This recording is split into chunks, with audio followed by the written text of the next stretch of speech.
Hello everyone, তোমাদেরকে আমার একটা নতুন ভিডিওতে অনেক ওয়েলকাম। তো আজকের ভিডিওটা হচ্ছে আমি সারাদিন কী কী খেয়েছি। এটা ছিল আর্লি মর্নিং, যখন আমি একটা মেথি ওয়াটার আর কিছু soaked dry fruits and nuts খেয়েছিলাম, যেখানে আমন্ড, খেজুর আর আঞ্জির ছিল। তারপরে এটা ছিল আমার ব্রেকফাস্ট। এখানে একটা পাকা পেঁপে ছিল আর ছিল হচ্ছে দুটো সেদ্ধ ডিম দুটো কিন্তু গোটাই ছিল। তারপরে ১২টা নাগাদ আমি মিড মর্নিংয়ে খেয়েছিলাম হচ্ছে ছাতুর শরবত। এটাতে তোমাদের আগেও বলেছিলাম আমি ছাতু, দই আর গুড় দিয়ে বানাই। এটা কিন্তু খেতে আমার খুব ভালো লাগে।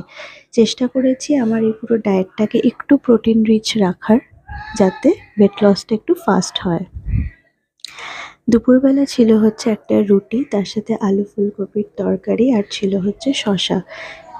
একটা জিনিস মাথায় রাখবে, বেশি করে কিন্তু আমাদের স্যালাড খেতে হবে, যাতে আমাদের কনস্টিপেশনের প্রবলেম না হয়। তারপরে বিকেলবেলাতে মানে সন্ধেবেলাতে আর কি আমি খেয়েছিলাম গ্রিন টি, সেটা আর তোলা হয়নি ভিডিও।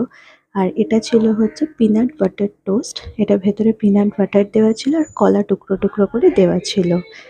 রাত্রিবেলা ডিনারে ছিল হচ্ছে টমেটো স্যুপ আর সতে পনির অ্যান্ড ভেজিস। টমেটো স্যুপটা কিন্তু বেশ গাঢ়ই ছিল, যাতে পেটটা ভরে যায়।